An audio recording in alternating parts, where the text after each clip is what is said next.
So you're probably someone that's new to wrapping as well as I am, and I'm just learning how to get rid of these wrinkles, and I thought I could share. So as you can see, there's quite a few wrinkles. I had quite a few over there and got them out. So what you want to do, very simple, you take a heat gun or hair dryer, you find the wrinkle that you want to get out. So we'll try for this one.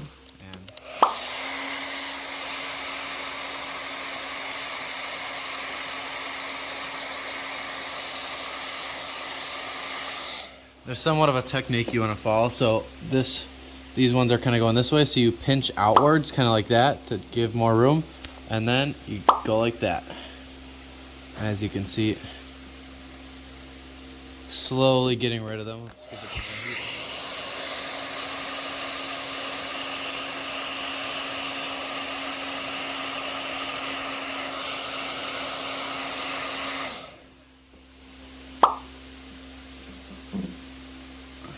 And a way to do it is you want to come from the top down like that. That one's not heated up, so it's not coming out. But you want to come down from the top like that. And it'll slowly get rid of them. So yeah, that is how you get rid of wrinkles.